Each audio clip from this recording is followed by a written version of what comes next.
Importance of the police rebuilding trust with South Africans. That's a key issue. Change management, problem solving, and last but not least, integrity and honesty.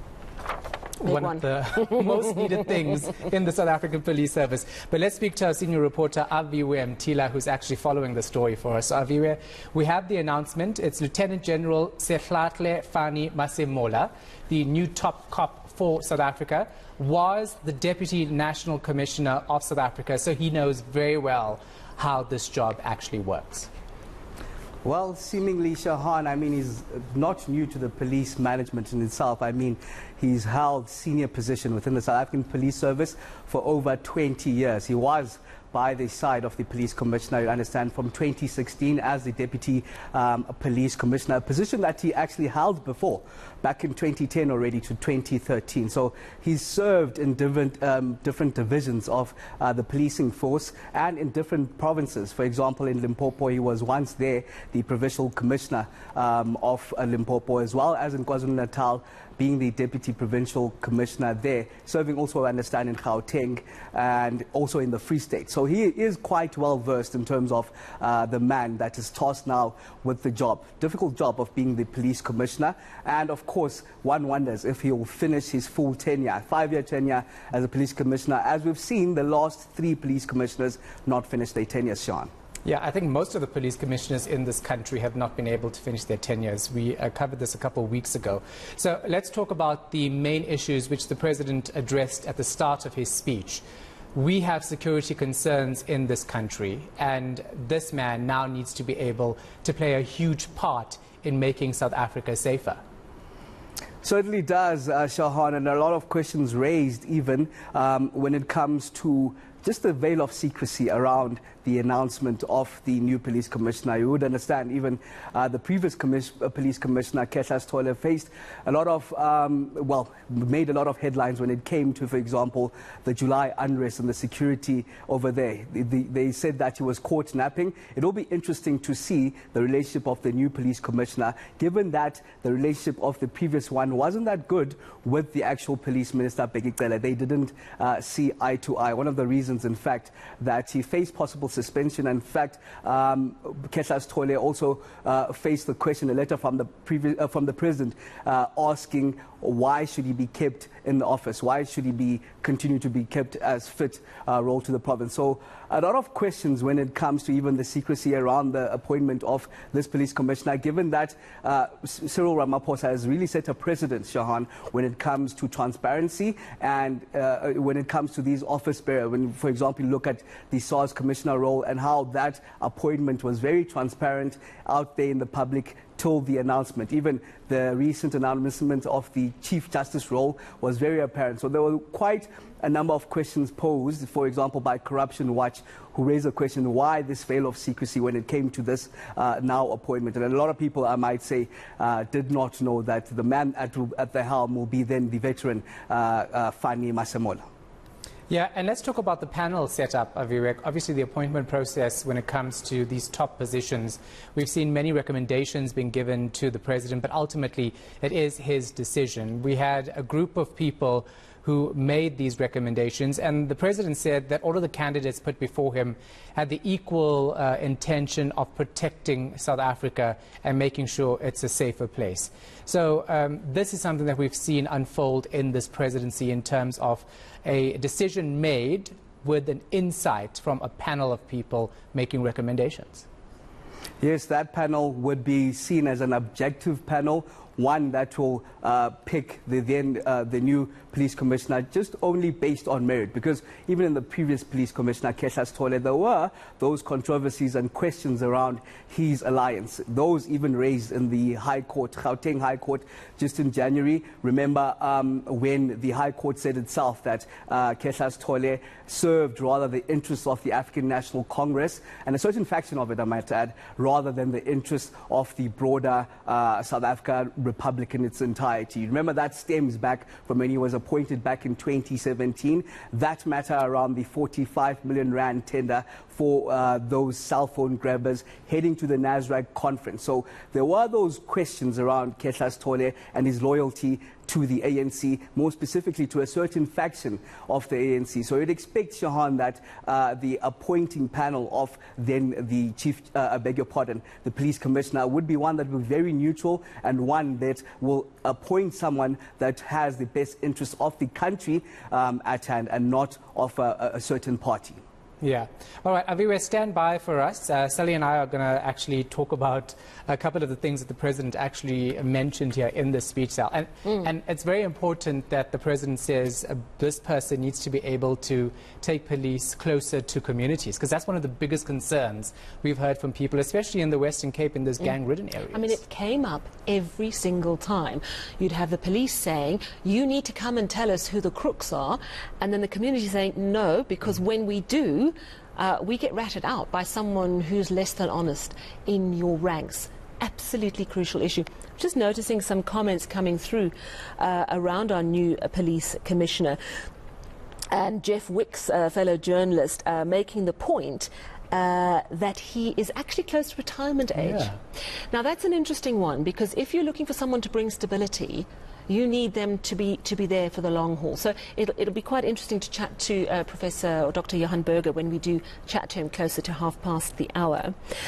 But I think also what's going to be really interesting and important is his relationship with the police minister. When the president said that it's essentially the role, it's like the DG, the Director General in other departments or in other ministries.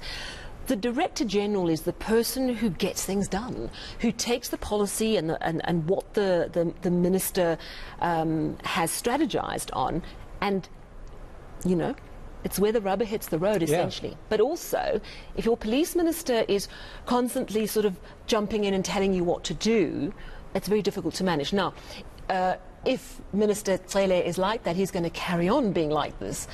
However, if there's a better relationship between the two men, then possibly they'll work more seamlessly together than we have seen. And we saw Becky Cele there with the president and the newly appointed police commissioner. He even shook his hand. So let's hope that's the start of a good relationship, Aviwe. I'll bring you back in here, because it is critical, isn't it, when the police minister interacts with the top cop, because ultimately, as Sally says, the top cop of the country is responsible for protecting us, for making South Africa a safer environment. Becky Cele even told the July unrest hearings, the HRC hearings, that he's not there to go on the ground. He's actually there to make sure policy is followed and sign off on paperwork. But he hasn't really done that. And he's been very involved on the ground. Yes, but maybe because he's felt there's a gap. What do you do if your right-hand person doesn't do that, isn't there fixing things? Then you've got a problem.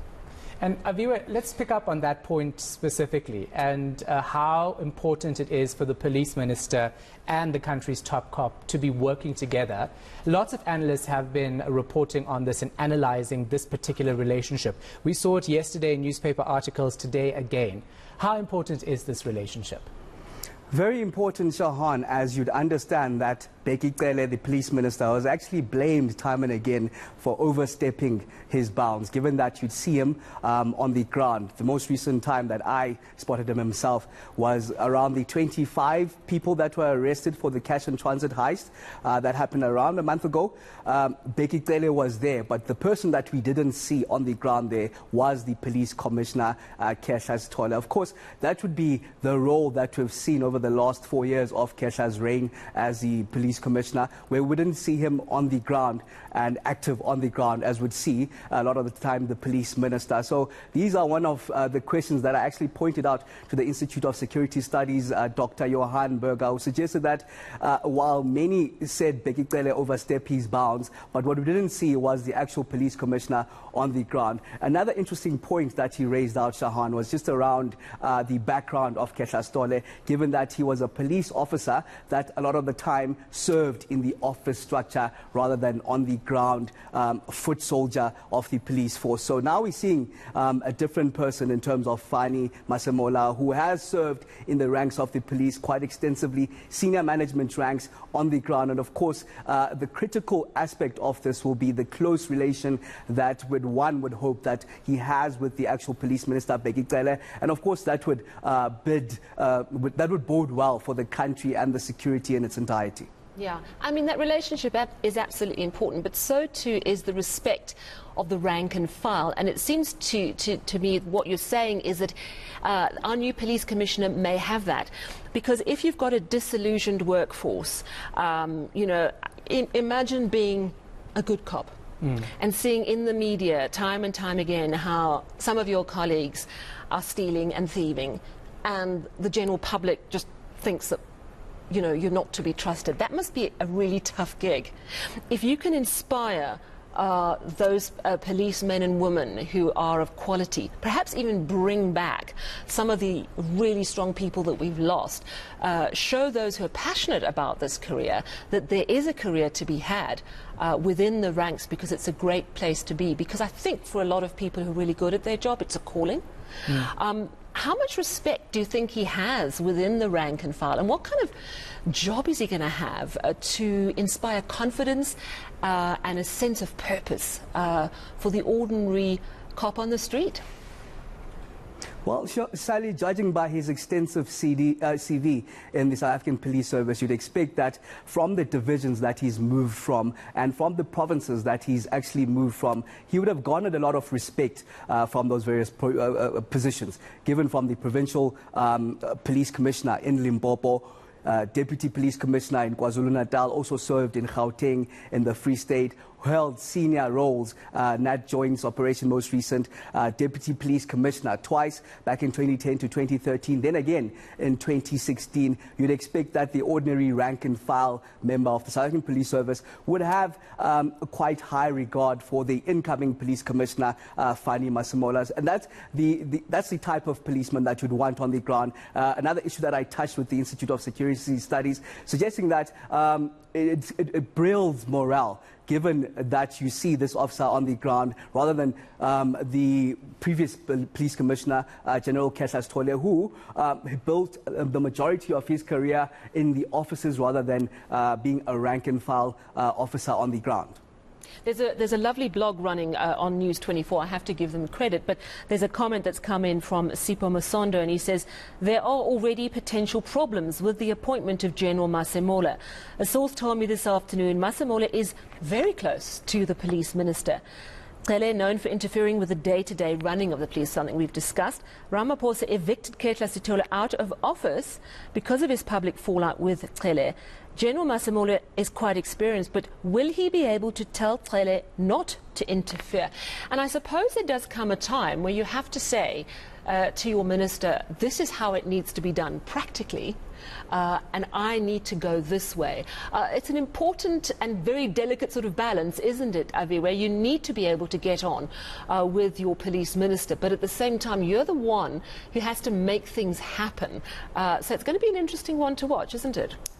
Very interesting one to watch, Sally, and it goes back to that earlier issue of Bheki Cele seen as overstepping his role time and again as a Minister of Police to be actually seen on the ground. That's one that's been defended actually by the ISS, who suggests that it's something that he actually had to do, given that there was lack of presence from the previous police commissioner. So maybe now, given that we have someone that's has got a quite extensive CV and quite extensive history in the South African Police Service and in the rank and file position, for example, given that role now, you'd expect that Bheki Cele now takes a more backward seat and then lets the now coming in police commissioner take charge and see him more visibly on the ground. I mean, hardly there was a time that we saw the previous police commissioner on the ground, unless on official events, not on, for example, as I mentioned just last month when there was that cash and transit bust that was done by the police, where we saw the police commissioner, we saw the provincial, we saw the police minister, we saw the provincial police commissioner, but we didn't see the man right at the top who's supposed to be spearheading and taking charge of such operations, and that is, of course, the police commissioner. And it's really interesting if we think about the what happened in July last year, and having read the report that was released, and how that bad relationship between Ketla Sitole and the police minister actually led to an inability to act, and that is a massive indictment, that there was so little common ground between these two heads of the police that they actually couldn't make proper decisions. And I think that's one of the reasons why things got so out of control with these July riots. And let's be honest, there are massive challenges ahead, aren't there, Aviwe? I mean, you know, politicians and the police are very open. That doesn't mean that the risk of a July riot situation is gone. It's certainly not. So there's going to have to be someone who can hit the ground running, I suggest. Well, we're expecting someone, Sally, that's going to be quite firm when it comes to the daily operations of the police to avoid such instances where the police commissioner and the police minister do not see eye to eye. That's a situation, in fact, that we saw in the July unrest where it was touted that the outgoing police commissioner was caught napping. Of course, there are those indications that he didn't give earlier intelligence to the police minister for an effective response to the looting and the riots that we were seeing at the time. Of course, that also goes back, Sally, to the question of factionalism and the loyalty of the police commissioner to a certain faction of the governing ANC, as those party politics would play out. Remember, this all, of course, happening around the time that the former President Jacob Zuma was arrested, and you'd expect that those loyalties, given what even the court had said in terms of Kehla Sithole serving a certain political party first ahead of the country itself. So you'd expect that those sort of issues would be ironed out by the panel, and in choosing someone that is going to be quite objective and someone that will be serving the interests of the country first rather than the interests of a particular party or its factions. Absolutely. Thank you so much. That's our senior reporter, Aviwe Mtila, just giving us a little bit more detail on our new police commissioner, FC Masemola. Well, we've got Dr. Johan Berger. He's going to be coming through to us a little later, also to give us more detail on the challenges ahead for the police commissioner. It's a lot. Yeah. It's a lot of challenges. Certainly not an easy job, as we've seen so much instability.